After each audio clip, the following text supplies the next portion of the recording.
I'm going to uncover the 4 biggest myths associated with owning real estate. And I've heard them all. I've been in real estate since 2008. And right when the market crashed, it's funny, this kind of ties in with myth 1 about listening to other people telling you when a good time to buy real estate is. So market crashed, I got into real estate, and everyone was afraid to buy property. They were waiting for the bottom. It's like, how is there going to be a bigger bottom when prices just dropped by 50%? So what happened was a lot of people didn't buy.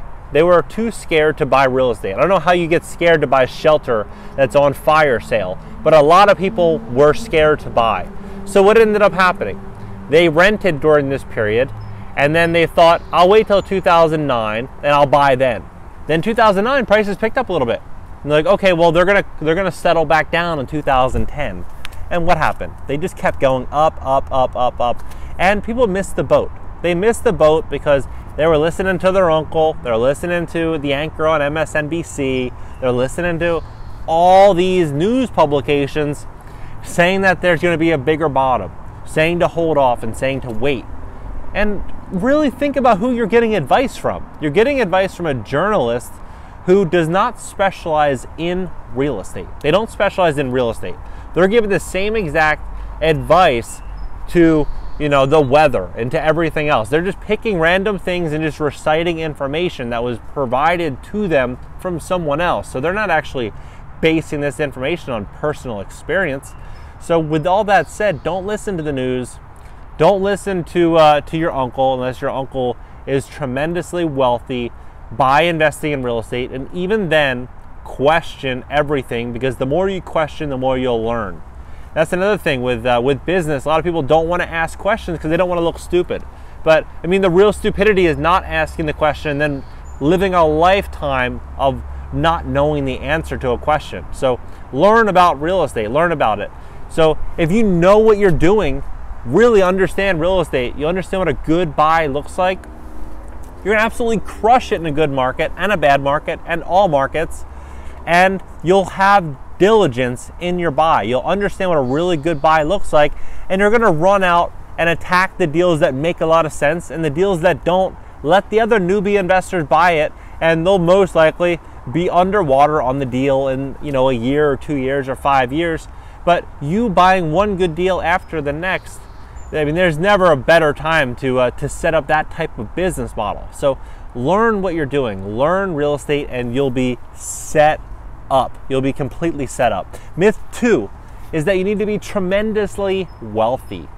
I'm talking 100,000, 200,000, 300,000 in the bank, making 30, 50,000 a month. A lot of people have these ambitions and they'll say, when I get there, then I'll go buy a house. Then I'll go buy a duplex. Then I'll go buy a condo. And all the while, they're sitting there renting. They're renting. It's ridiculous because renting, you're wasting your money every single month. What you should be doing is get on the call with a mortgage broker, a free call, and say, hey, this is where I'm at right now. This is what I want to do. Can I get an FHA loan? Can I get 10% down, 20? What do I need to buy a property? And they're going to tell you exactly how much money you need, and I guarantee it's probably a fraction of what you think that you need. I run a mentorship program, and I have so many cases of the same type of issue coming over and over and over again of, I have to wait, I don't have the money. I'm like, have you spoke to a mortgage broker? Not yet. 2 weeks later, yeah, I spoke to a broker and they said I'm actually approved. Okay, great. So that's it. You need to get to the answer. Get to the answer. Don't rely on things that you don't know. So always, always, always fight for the truth. Myth number 3 is that it's tremendously stressful. Owning real estate is stressful. I'm better off renting. If I rent, I can move every year and I have the flexibility and I can save money and I'll have all my money tied up in one property, and I can take a couple gambles on other things that could have bigger returns. That's all a lie. It's all a lie. Real estate is not that stressful if you look at real estate as a business. Think about all good businesses. What do all good businesses have in common? They have good employees. They have a good product. They bring that good product to market. So if you have a good building and you have a good employees, quote unquote tenants, that are living in that building, you're going to have a good business. You're going to have a good business. You're going to have probably occasional repair requests and things like that. But overall, you should have a pretty good business. And those tenants are working 40, 50, 60 hours a week and providing a good chunk of their monthly income simply to pay down the debt that you have on this building and provide you with monthly security, aka passive income. So that is what you need to build out, is a good business. You need a good business model, and you find that business model in the right neighborhood, at the right property, and the right tenant demographics. And another thing is, think about your unit as like a blind date. What would your ideal tenant, what would they want to live in? How would they live? What would their apartment look like? That tenant that you really want, and you simply recreate that unit for that tenant. And it sounds maybe a little complicated, but it's not. Like fixing up or sprucing up a 600 square foot apartment is really nothing. I mean, you literally could demo some walls, paint everything white, and throw some backsplash and do a kitchen for 5-7 grand. You could probably be all in that unit for 15 grand and really attract a great tenant, the tenant that you want. So really easy. It's not stressful. And what I do is I have a handyman, and that handyman provides me a lot of peace of mind, because any issue that comes up, the tenant is directly in contact with the handyman and the work is done. The work is done and I don't even know about it. I'll just get a message, oh hey, Steve came by and I'm going to deduct $120 for this repair. Okay, fine. That's it.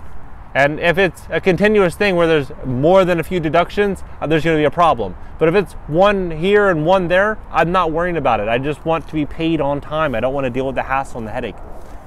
And you can get paid on Venmo and ACH, and like you can just get paid digitally now, to where it's just so much easier. Like, could you imagine if you had to go chasing checks and knocking on people's doors and trying to catch your tenants? You don't have to deal with the headache and stress anymore. You don't really have to deal with it. The other really good advantage of this is leverage. You literally can take a 10% down property and buy 10 times that in asset value, in real estate value. So it's just absolutely amazing. It's incredible. So don't listen to people when they're telling you to rent and that you don't have the money, or that there's going to be a bottom. It's not any of that, and the headache level is not there either.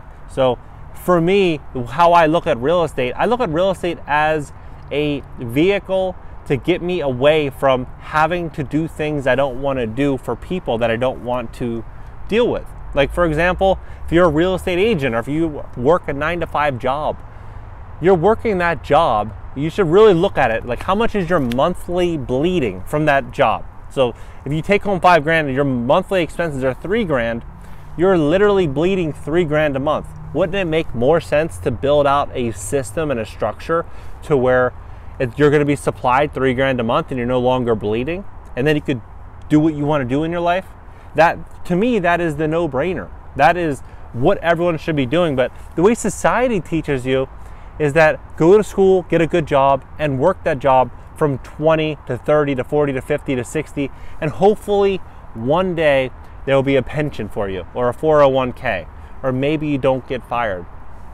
That is the scariest idea I've ever heard of. I mean, that's like going to war. Like, you just don't know if you're gonna come back alive. And really, real estate is the only thing, the only investment out there that is gonna provide you that type of freedom. Like, think about this. If you bought a 4-unit property and each unit's renting for $1,000 right now, how much are those units going to be renting for in 10 years, in 15 years? $2,000 a door?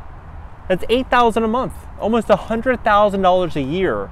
That's like a doctor's salary or a lawyer's salary if you're in middle America, for literally collecting rent on 4 apartments, That's just the beautiful thing about it. And these 4 units, the tenants, it feels more like a home, so they want to stay there for a long time, where like a big commercial building feels like an apartment, so you have much more turnover. So learn about real estate, because ultimately it's going to change your entire family life. It's not going to be what everyone thinks it is, which is stressful.